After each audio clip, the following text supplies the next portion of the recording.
Good morning, everyone. Welcome to the SimCon 2021 session day 2, the grand board round. We had a very successful and joyful day in the day 1. So we are starting the day 2. Today will be also same. I am Dr. Nandana Dikmadugoda. I will invite my co-chair, Dr. Priyankara Jayawardena, to introduce the first speaker. Good morning. Our first speaker is Dr. K.T. Sundaresan. I'll invite Dr. Sundaresan to the head table.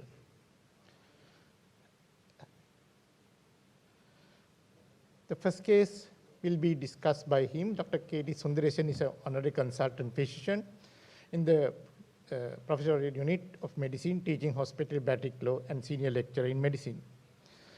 He was the former Dean of the Faculty of Healthcare Science, Eastern University of Sri Lanka. He has been an academic, clinical teacher, and also an examiner for both undergraduate and postgraduates. The case will be presented by his registrar, Dr. Vaishnavi Arun Priyanathan. Over to you, Dr. Vaishnavi.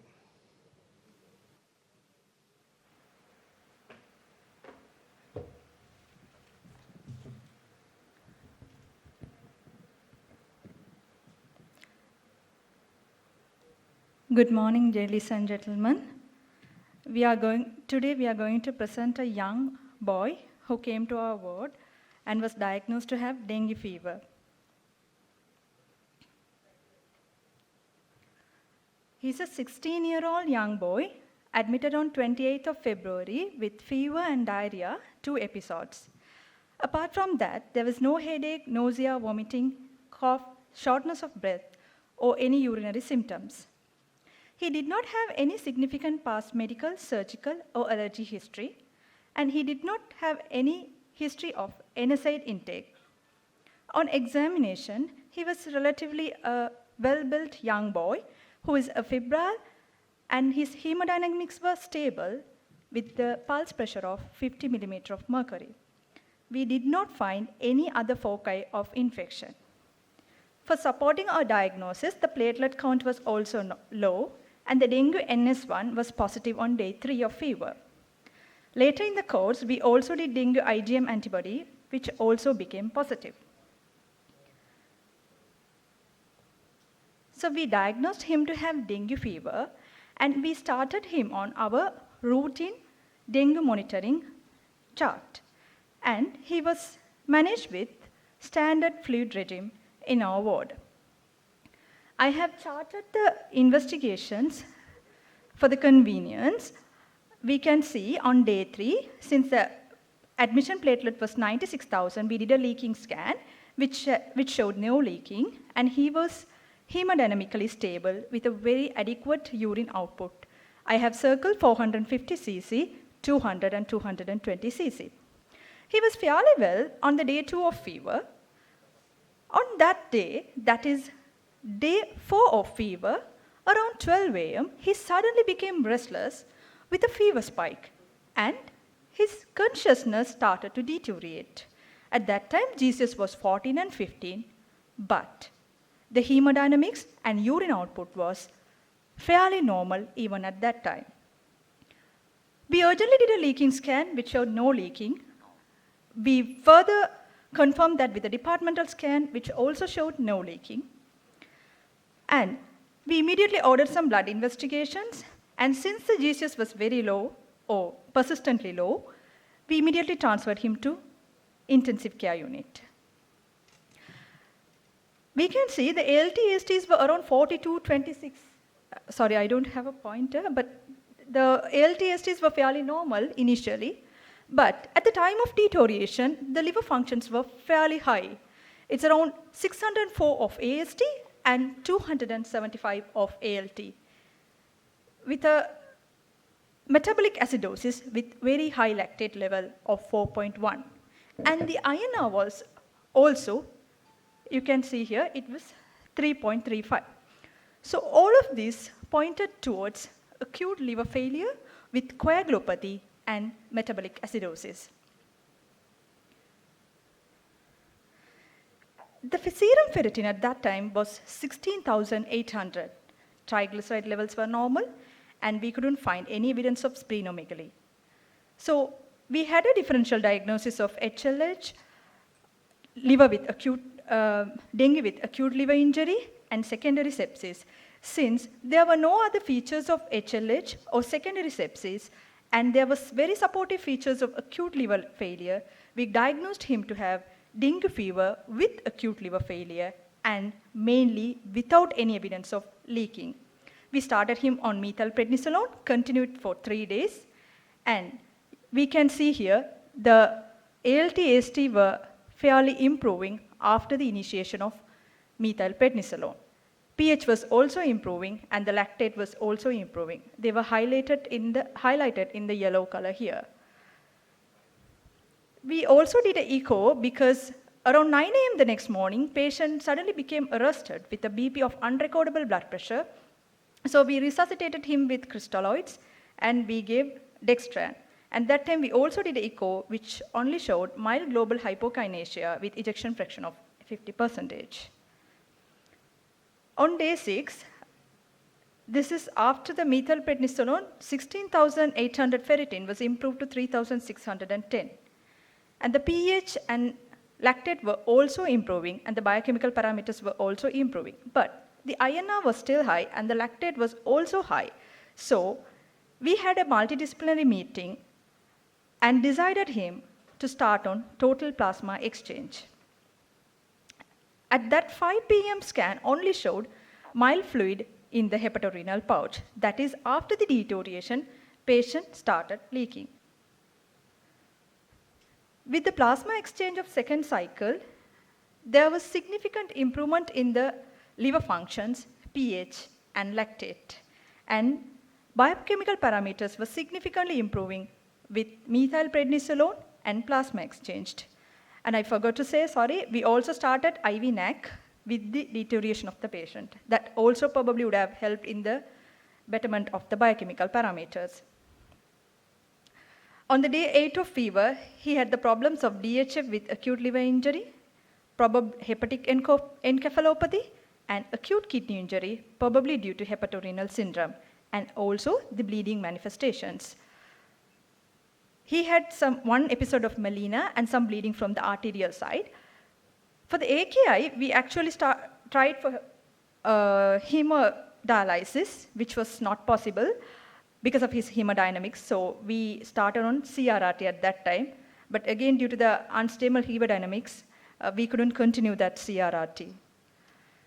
Later, initially the pupils were reactive and they were equal. On the day 8, the pupils became 6 millimeters and non-reactive. With that, we did an urgent NC-CT brain. Unfortunately, despite the improvement of biochemical parameters with methylprednisolone and total plasma exchange, the CT brain showed intraventricular hemorrhage in all ventricles with changes of cerebral edema. Chest X-ray also showed pulmonary hemorrhage on that day. And the day 9 of fever, after significant deterioration, patient again started to deteriorate. The hopes we had were all gone by the evidence of this NC-CT brain. This is the CT brain showing intraventricular hemorrhage with cerebral edema. And day 10, DHF with multi-organ failure with bleeding manifestations and significantly intraventricular and intracerebral hemorrhage. By day 11 of fever, there was asystole in ECG. We tried our level best, but the death was confirmed. Thank you.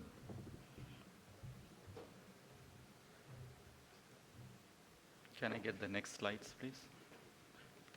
So actually, unfortunately, we lost the patient, but we learned some valuable lesson from this case. Let me share those. Now, as you all know, nearly 50% of the deaths in dengue hemorrhagic fever is due to plasma leakage or hypovolemia. Rest 50 is nearly due to fluid overload. But as we are managing the fluid management really good, now we are seeing the other rarer causes, particularly in the adults, not in pediatric, such as hemophagocytic syndrome. And if I go back, if I see my patients who are lost for the last 3-4 years, majority of them, they don't have any, we manage them, actually the fluid management was really good, but we lost them due to some other reason, particularly majority of them had some liver damage early in the disease. And a significant number of people have high ferritin level. So my purpose of this talk is, just discussion is to highlight those rarer causes, and now if you want to reduce the dengue further death, I think we should concentrate on those rarer causes. And so I will highlight those things. Also, I will like to suggest some future strategies, the treatment strategies for those rarer cases. Now, in this particular case, if you see, a majority of patients, if you see, the ferritin is relatively higher compared to any other infectious disease. Maybe the exception may be the COVID. So if you come to infection and the ferritin level, the COVID, and the next one would be the dengue fever, where the ferritin is high. There are enough evidence also for that. This ferritin, as you all know, acute phase reactant, and it is produced by monocytes, macrophages, and hepatocytes. As I said, is significantly elevated in dengue fever. And so there are again evidence to show higher the ferritin level, higher the prognosis. I'm not talking about hemophagocytic syndrome, just any dengue fever or dengue hemorrhagic fever with high ferritin level has a poor prognosis.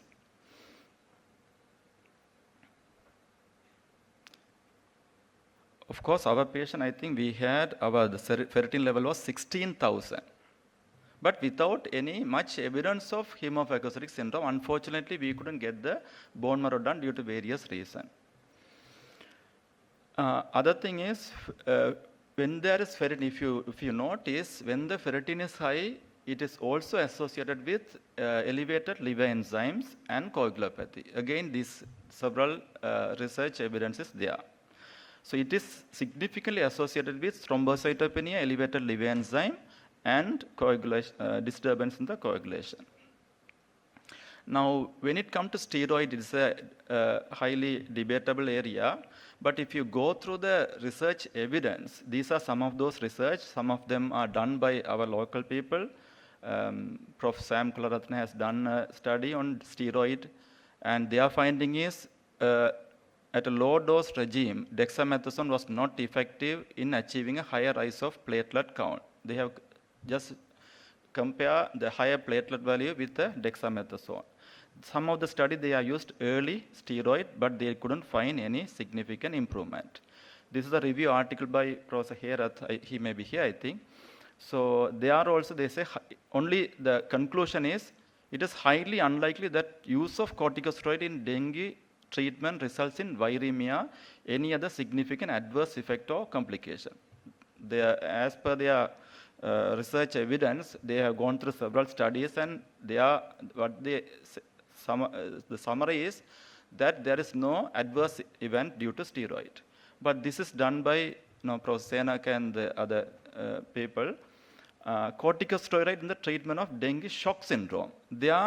The conclusion is there is a possible benefit, but there is no enough randomized controlled trial. So, number one thing is the pathophysiology of dengue hemorrhagic fever or dengue fever is not well understood. Second thing is, but there are evidence, just like COVID, there are two phases. One is viremic phase, other one is inflammatory phase. There you get more cytokines. In the extreme of cytokines, you see cytokine storm and hemophagocytic syndrome. In between, there are range of different presentation. So this shows possible benefit in using steroid in shock. These are the studies they went through. Now, what I feel is, just like COVID, when they did COVID studies in the early part of the steroid, when they give steroid, we see high mortality.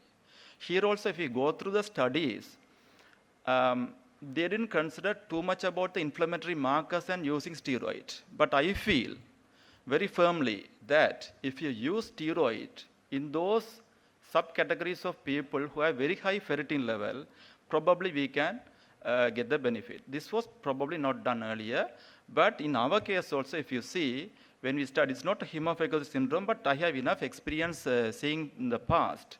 there are several hemophagus syndrome I have treated, and there are several people with very high ferritin level. But this case we use steroid, there is improvement. So if you probably choose the right time and right people to give steroid, probably you may get the benefit. Here if you see after the steroid, the ferritin was 16,800. After the steroid, if you see,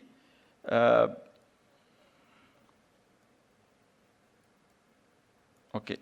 If you see the AST, ALT, it improved from 1,080 to 980, then 247. If you see the ALT again, 275, then 546, 670, then it came down to 249 after the steroid. The pH improved, the lactate improved. So there is, I feel, there's a, and INR, of course, there's improvement, but not very significant. So that is about steroid. So there is probably a place for steroid. After learning this thing from the COVID, managing the COVID patient, I feel if you concentrate on those people who have high inflammatory markers, steroid may have a place. Second thing is the plasma exchange in acute liver failure. Again, there were studies, not in dengue, this one. It shows that there is a place for plasma exchange in acute liver failure by removing the cytokines and replacement of plasma factors and immune modulators. These are some case series. I think one is from here, Professor Gauramana and Dr. Chamara did a study. These are case series showing some evidence for plasma exchange in liver failure in dengue fever. Not only that, even WHO also recommends to consider plasma exchange in liver failure.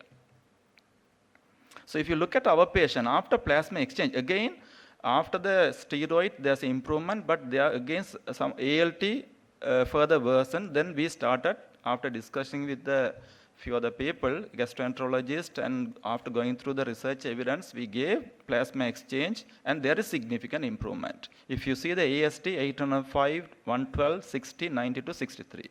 ALT improved. pH improved significantly back to normal. Lactate improved back to normal, except the coagulopathy. So this is in dengue fever also. There are again,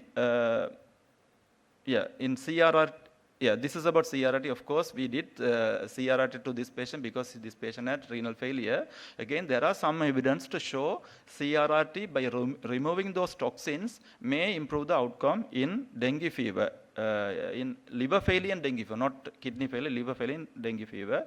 Even Sri Lanka, we have a study. So my suggestion are, number one, the ferritin, we have neglected the ferritin part and the liver part. It should be a routine test. If you come to liver function like SGO to SGPT, should be a routine test to be done in all dengue fever, which is simply done. Ferritin also we should consider wherever possible. I feel maybe by day 3, day 4, we should have a ferritin level. When the ferritin is very high, other important thing is the leakage can happen. No, the liver failure or liver damage, significant liver damage may be there without leakage, which is again a very unusual thing. So if we catch those people with a high ferritin and liver damage, probably the steroid may have a place. This is something we should look, because most of the time the guidelines, pediatrician play a bigger role in the guideline, but adult people behave little different, maybe due to fatty liver and other maybe insulin resistance. So this is one thing we should consider, the ferritin level and the steroid in not all the patients, some subset of people who have very high inflammatory markers. Again, plasma exchange significantly may improve the outcome when it comes to liver failure and maybe CRRT also. These are the evidence, and thank you. So, thank you. Thank you, Dr. Sundaresan and Dr. Vaishnavi, for the very timely presentation. These days we are reviewing the dengue guidelines, and I think they consider the fact that the high ferritin level we have to consider as a prognostic marker. I think the audience is open for questions. We have got 5 minutes now.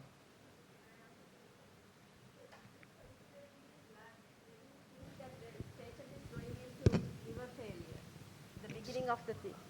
Do you think there will be any change if you consider giving blood at the time you think that patient is going, not the actually 1 pint of blood? Yeah. I think there is some controversy there. Now there are many specialists giving blood even without real evidence of to give blood, and some have shown there's some benefit. Don't know the exact mechanism. Of course, we gave blood here. Even for example, when the hemoglobin dropped from 11 to 10, people do give with an elevated liver enzyme. They gave fresh blood, and there's some improvement. The mechanism of not known. That is another thing we should look into. Ischemia, thinking of the liver ischemia, giving a kind of a half, there are small studies with the giving a half dose of a half pint of blood which improve the ischemia of the liver. That. But if you go through the even intensive care unit, we give blood when the hemoglobin comes around 7 or below 7. But in these cases, as you said, some of the studies shows without so-called evidence for blood transfusion, when you give blood, there's improvement in the liver enzyme. The mechanism was really not clear. It is there.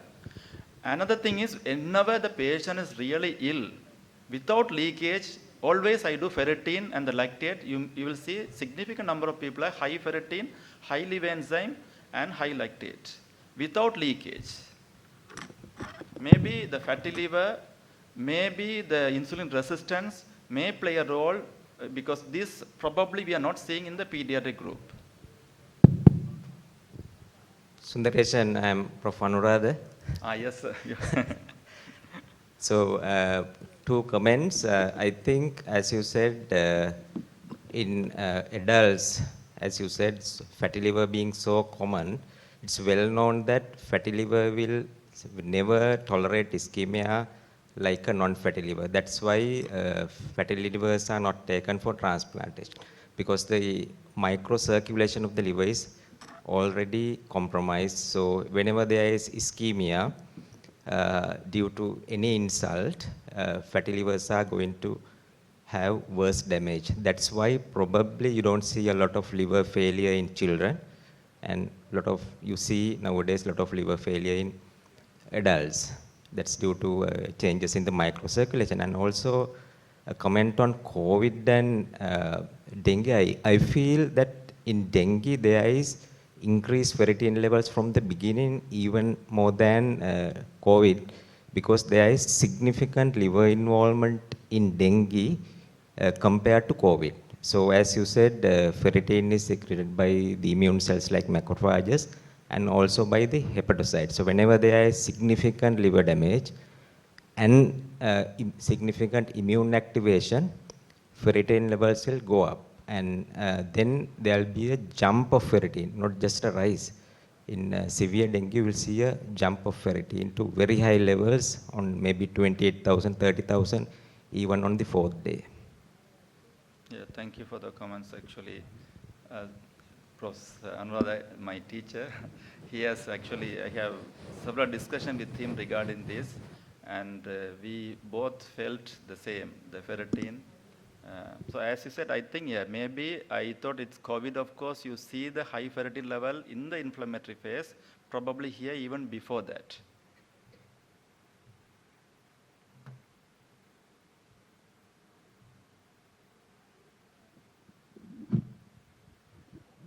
I think we have more time for questions.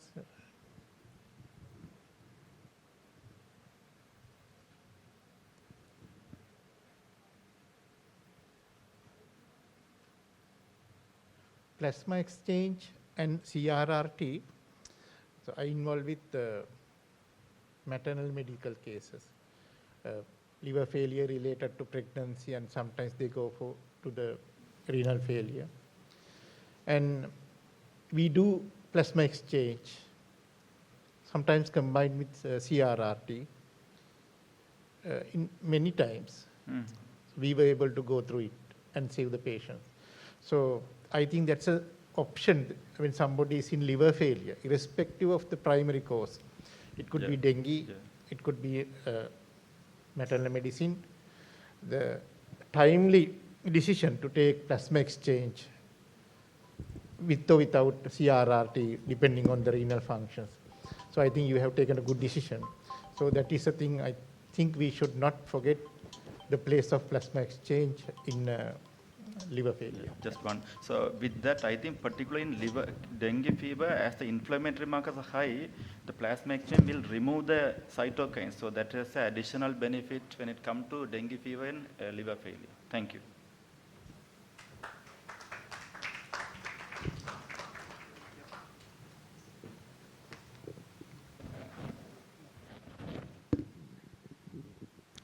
Thank you, Dr. Sundaresan. Now we are coming to the part 2 of the Grand Board Round on SIMCON 2021. It's my privilege and honor to introduce the next speaker. Actually, the Sri Lankan audience doesn't need introduction on him. He's Professor Sarath Lekamwasam, Chair Professor of Medicine, Faculty of Medicine, University of Ruhuna, former Dean, Faculty of Medicine, University of Ruhuna, former Chairman, Board of Study in Medicine, PGIM, President, Sri Lanka Association of Geriatric Medicine. He will be talking to you on a common problem, the best expert opinion you can get. 60-year-old woman with the recent onset backache, intricacies in the management. Over to you, sir.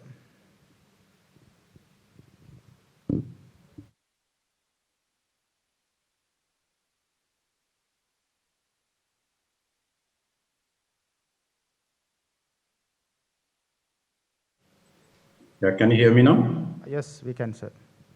Can you hear me? Yes, we can. Okay, okay. So thank you very much for the introduction, and I should say good morning to everybody from Gaul, and regret that I cannot be there physically due to a couple of reasons. The IT team informs me in the morning to inform the audience that there'll be a couple of actually questions that I want the audience to answer.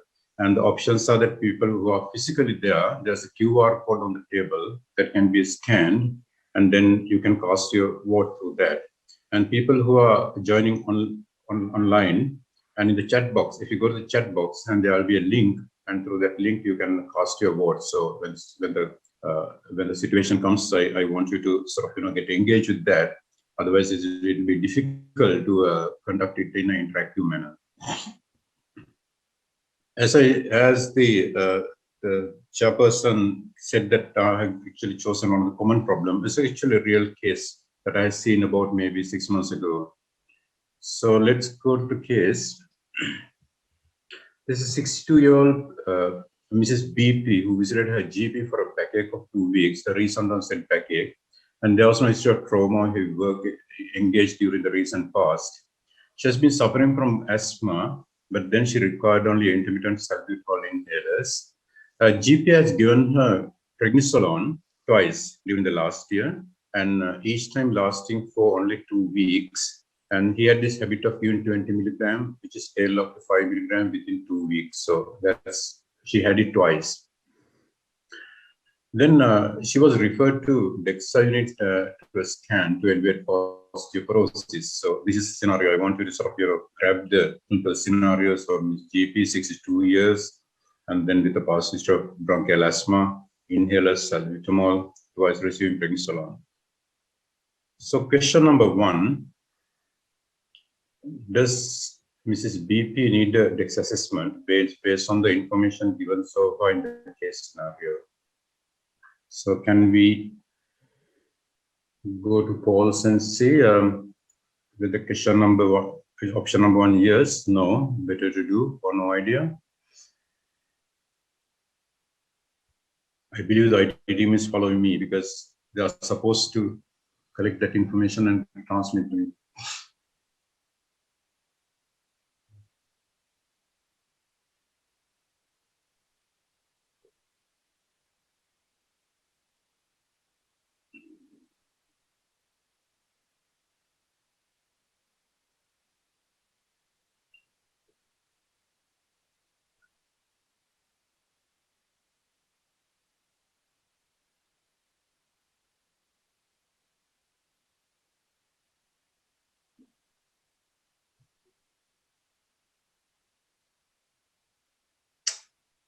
Okay.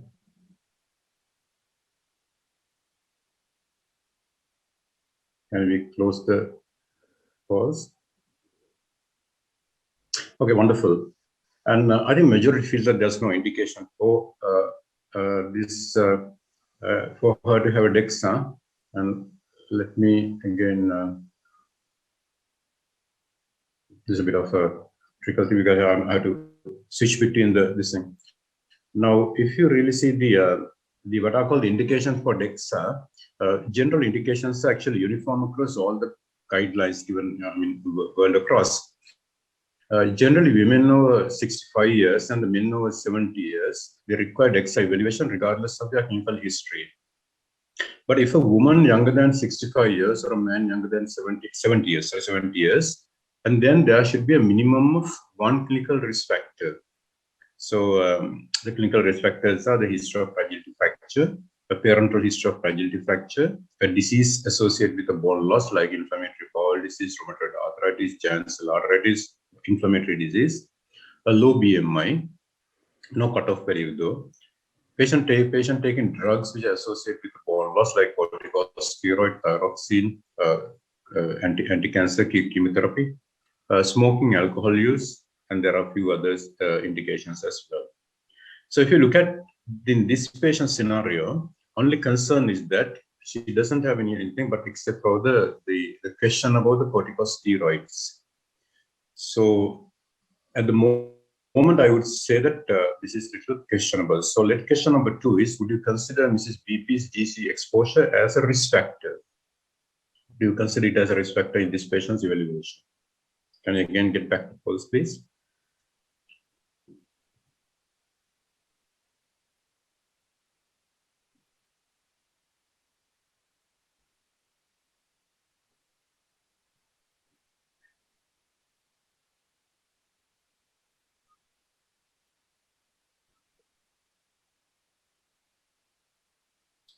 Wonderful. We can close pause there.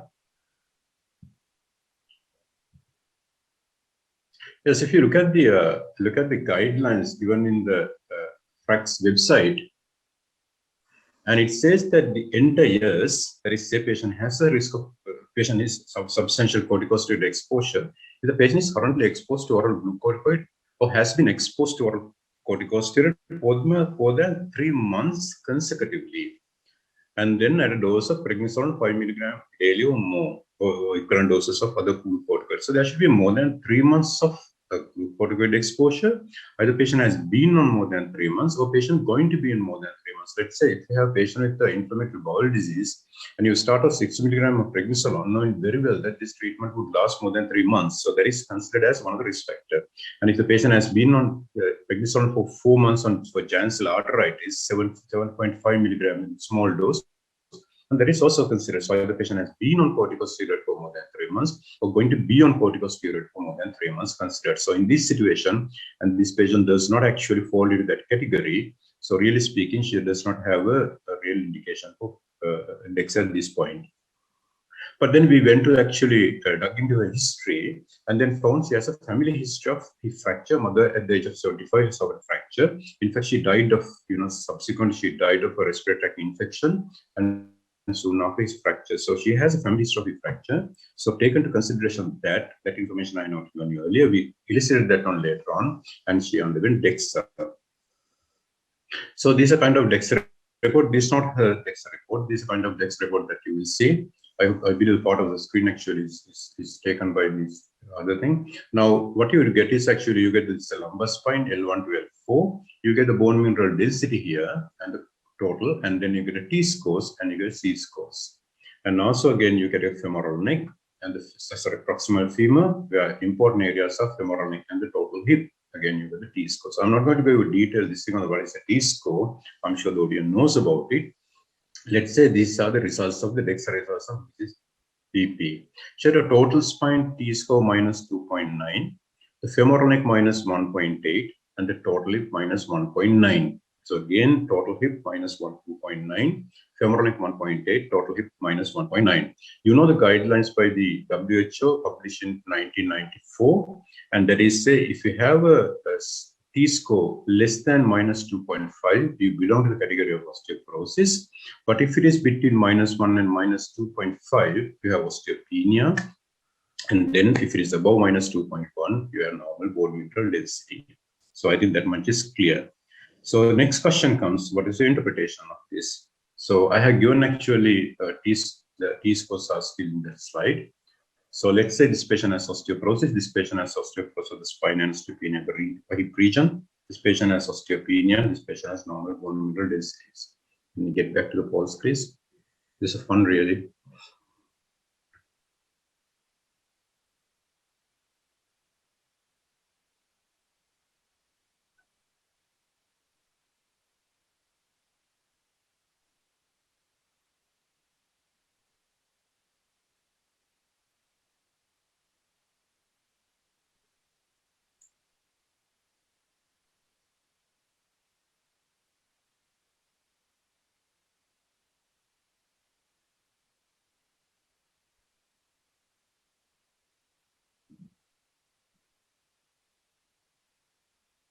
Can we stop somewhere there?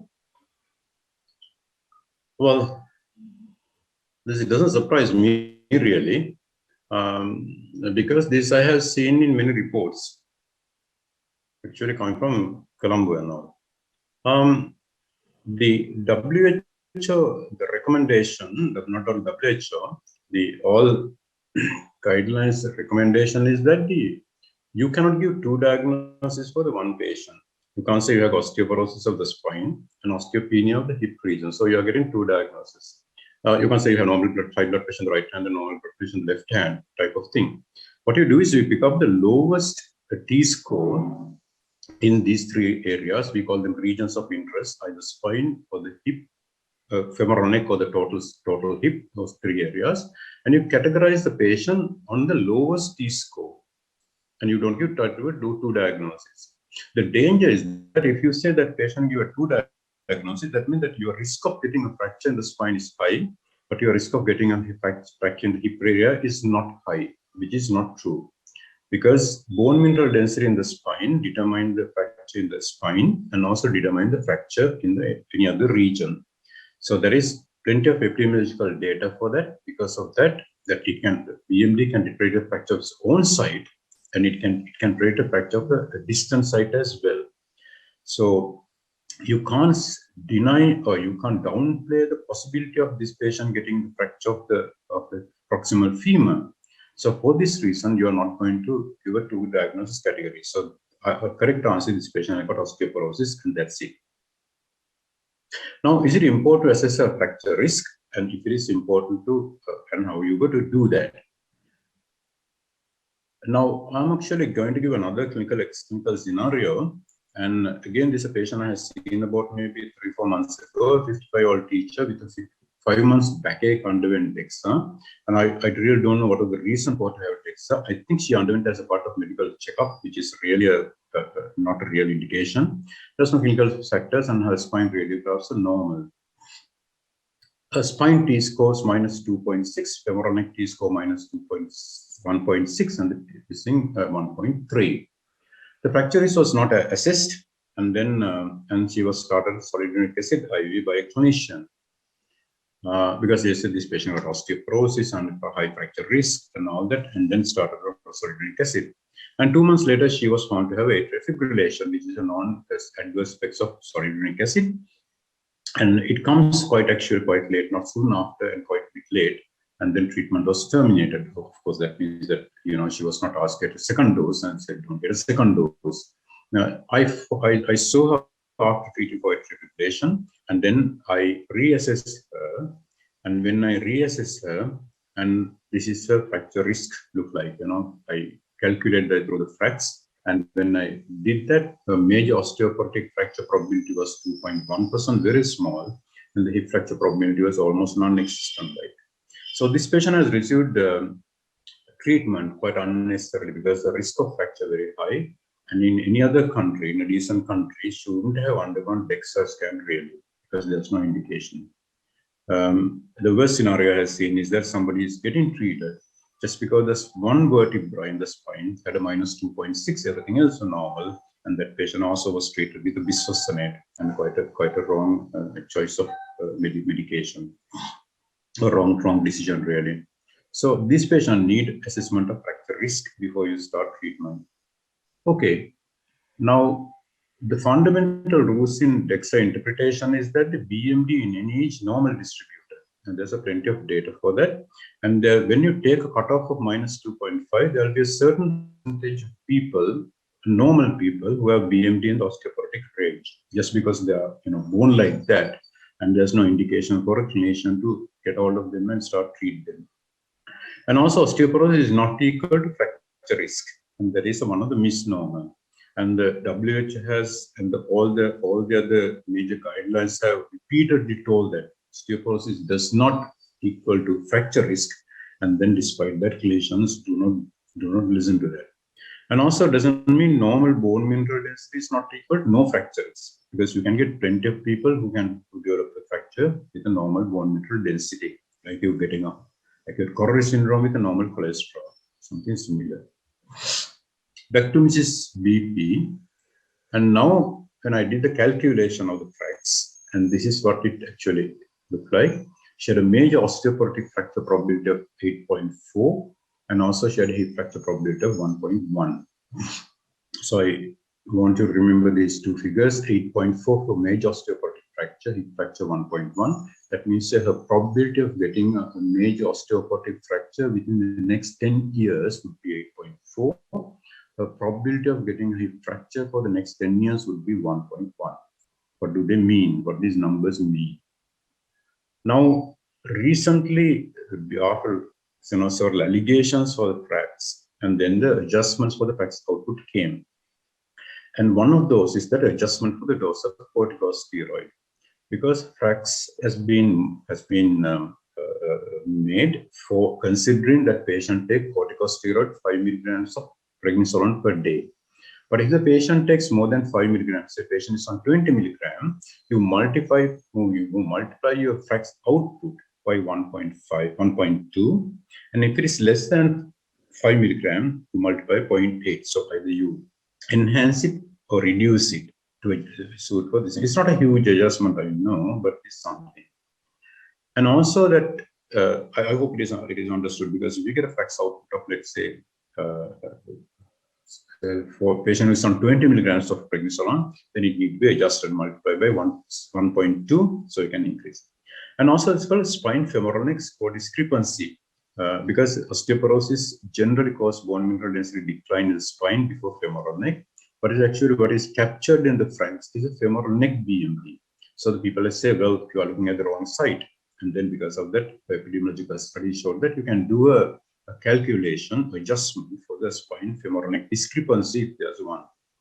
But still, we are struggling to find adjustment for the multiple fractures at the baseline, recurrent falls, and high bone resorptive markers. We don't have a way of doing that really.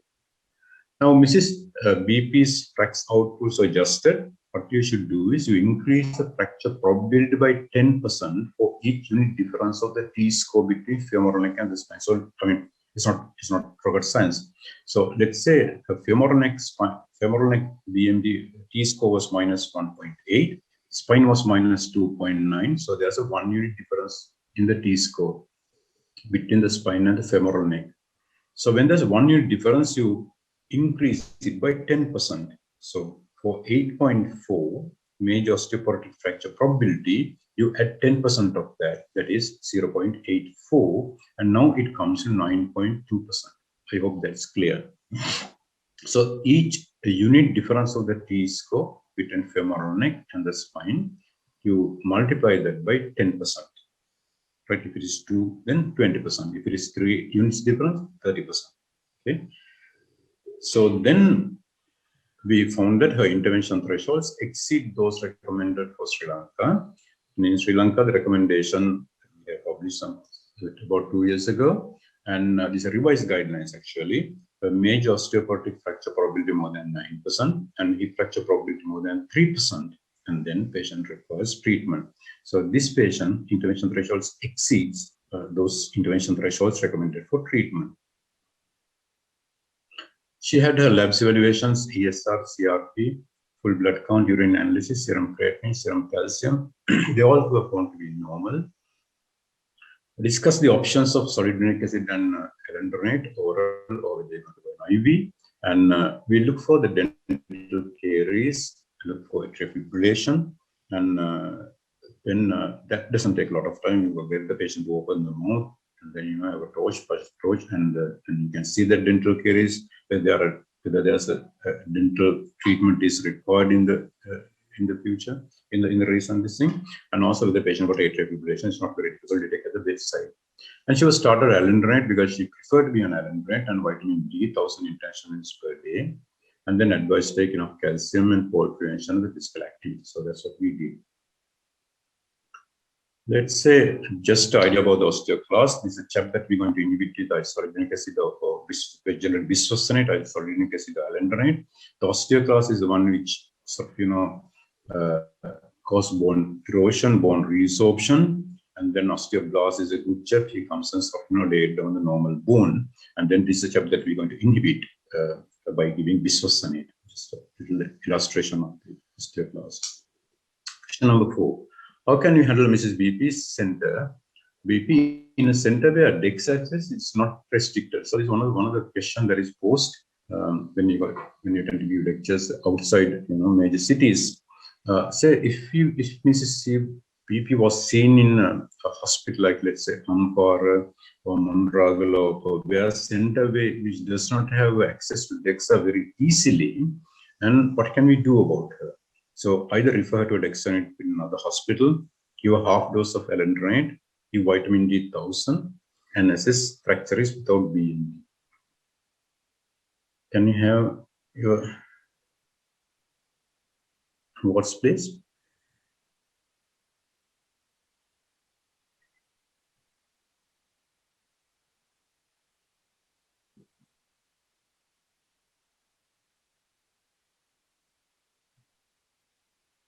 I think we can close polls here because it's a quite clear majority. I think I totally agree that we can do assess BMD, fracture risk without BMD, and that is what we have been advocating because studies have shown that world over that the bone fracture output, the fracture probability is calculated by the FRAX do same calculation either with BMD or without BMD. And when this came, actually was quite a bit of surprise for the people who invented FRAX, but then later realized that through various when you look at the clinical that some of the clinical risk factors which are included in the BMD, which in the FRAX is really strong determinants of BMD. So not having a BMD is actually compensated partly to a major extent by including those clinical risk factors. For example, gender, age, BMI, glucocorticoids, and then past history of fracture. They all are very strong determinants of BMD. So when you include them in the FRAX calculation, you don't have to have BMD because they bring that information indirectly anyway into the equation. So this reason, so many countries have actually proven that their FRAX models, their country-specific FRAX model, they work fine either with BMD or without BMD. We have done that. Actually, 2 publications is one of them. So I did that for the Mrs. BP, and then this is without BMD, and then we found almost same results here, 8.6 and 1.8. And then if you don't have a t-score here, you can say 8.6 equal to 9, and because it's round it off to 9, and then she can be treated. Okay, now the place of DEXA before initiation of treatment, and then there is question. Let's say if you start somebody on treatment without having DEXA at the baseline, can it be done? Well, it can be done because it's done in many countries and in regions. For example, even in the UK, and patients are treated and then without a baseline DEXA. It's a desirable thing, but it's not essential for you to start treatment. Let's say somebody comes with a vertebral fracture and a small fall, and then you exclude secondary causes, and then you can start treating that patient. You need not do a DEXA for the diagnosis because you already made diagnosis. Patient with osteoporosis and high fracture risk in the future, so you can start treatment. So people have found that if you did a DEXA at the beginning and then engage a patient in a discussion after showing these pictures and all, the patient treatment adherence is better. There's plenty of evidence for that. And the people who had a discussion with the doctor at the baseline, and then you get the patient involved in the process of treatment decision making and what we call patient-centered care, and then their treatment adherence was better. So then that is one of the advantage. And also you can detect the response to treatment, and there's a huge debate about it actually. It's a sort of half an hour lecture, but some people believe that response to treatment can be judged by doing repeated DEXA, and some people highly debate it. And the detect treatment failures, and then that's also another thing that you can do. At the time of the termination of treatment, this information is important. I tell you how that become important at the time of termination of treatment. So these are the reasons given for you to have a DEXA at the baseline. It is desirable to have that. When you repeat DEXA and miss BP, again back to question number 5. Can you have your responses, please? When will you repeat? No need to repeat. 6 months, 12 months, 2 years.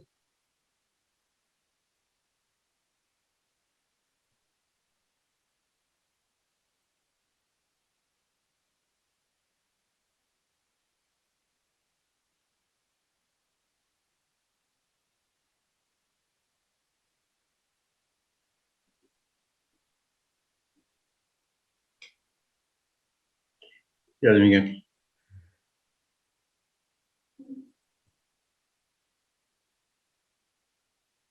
You can close off calls. I think it's clear. Okay.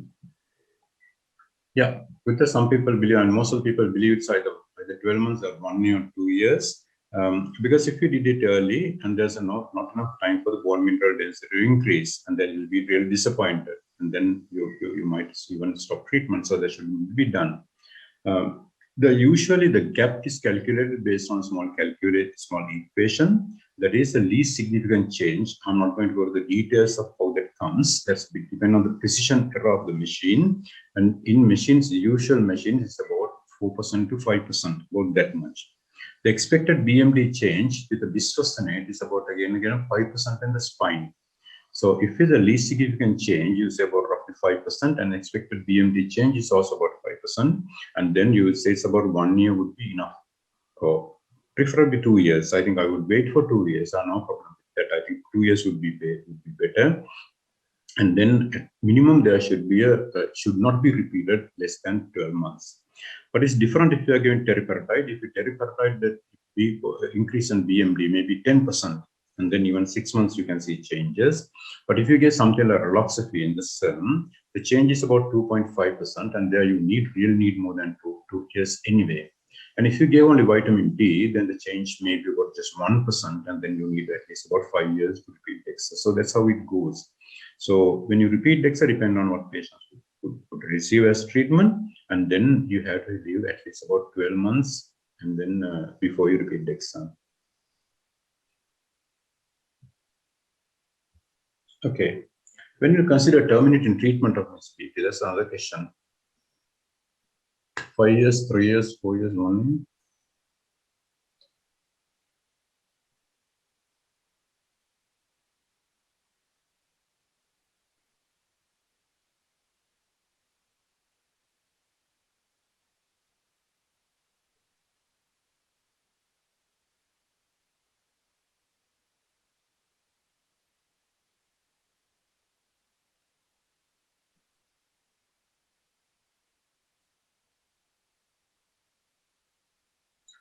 Because of time constraint, probably we can stop there. And I'm pretty happy that, majority felt that it's after 5 years. But we're concerned that some people said maybe 1 year. I've seen that actually happening. And yeah, because the recommendation is that you consider terminating treatment unless something happens just untoward during the treatment period, after 5 years with the oral bisphosphonate. With IV bisphosphonate, it is 3 years. So if you choose to give oral and you consider terminating after 5 years, if it is IV, 3 years. But that's only if something untoward happens during the treatment period. Now, that is a standard, but again, there are patients who are taking bisphosphonate for 10 years. In my practice, people receiving for 10 years. That's because there are called now very fairly defined criteria and when to terminate treatment. Let's say I said you consider terminating treatment. It's not that you terminate treatment. These are actually the criteria of terminate. If there's an improvement from the BMD from the baseline, that is why the baseline BMD DEX assessment will become very handy. And you must see this, there's an improvement of BMD from baseline. And also there should be an incident fracture while on treatment. If the patient develops a fracture, let's say patient had a vertebral fracture, then of course you can't start treatment. So you can stop treatment. And also no clinical risk factor added during treatment because your fracture probabilities are based on the clinical risk factors present at the baseline. Let's say patient had inflammatory bowel disease, went on, and then later on you added corticosteroids only later, not at the baseline, and then it's added clinical risk factor. And then it should not be added. And also you wait until the femoral neck T-score goes about -2. And if you can you don't have fulfill everything, but if you can see that, these things have been achieved, right? And a couple of these, and you say, well, it is time to terminate treatment. But if things are not achieved, let's say femoral neck T-score remains something like -2.8, and then bone mineral density has not increased substantially, and then probably you will continue treatment. And then what you do is on yearly basis, you assess the patient. So after another 1 year, you assess the patient, after another 1 year, assess the patient, and you can go on. And in fact, you can go on up to 10 years. And so that's the recommendation. So what I learned from this story of Ms. BP is that a clinician need to adhere to the indications of the exam. And unnecessary DEX has been done, and I have no problem with that. But only thing they should really treat those patients. So there are no real indication for DEX. And this is actually a little violating what I call NOF guidelines. NOF guidelines are written for USA, which are not applicable to countries like Sri Lanka. And a lot of Asian countries are moving away from NOF guidelines, and which are about at least 2 decades old. So it's not very even for the US at the moment. And then the other indication for DEXA is tightly regulated by insurance companies. So in that country, let's say you can't have a 55-year-old woman going and say, I have backache and I got a DEXA scan, and the clinician doing DEXA scan. It doesn't happen in those countries because they are tightly regulated. So if a 68-year-old person say, can I get a DEXA, and then do a DEXA and find osteoporosis, getting treatment is a different matter. But then there is a complete violation of actually rules where you don't control indications, but then you treat them, regardless of indications. We say in addition to BMD or T-scores, fracture risks also need to be assessed. And then the things that some clinicians have forgotten. Fracture risk can be assessed without BMD information. A repeat DEXA monitor treatment response should be done at the correct time, and the termination of treatment should be done after careful assessment. So that is all I have to tell you. I'm very happy to answer questions if there are any. And this is actually the little promotion for the Asia Pacific Consortium on Osteoporosis. And we are working in this one to enhance the osteoporosis management in Asian region. It's an absolute nice site for you to go and see. Thank you. For a very useful presentation. And you gave lots of information about osteoporosis and assessment of the fracture risk and how to evaluate them for treatment. We can have only 1 minute for questions because we have already, the time is up.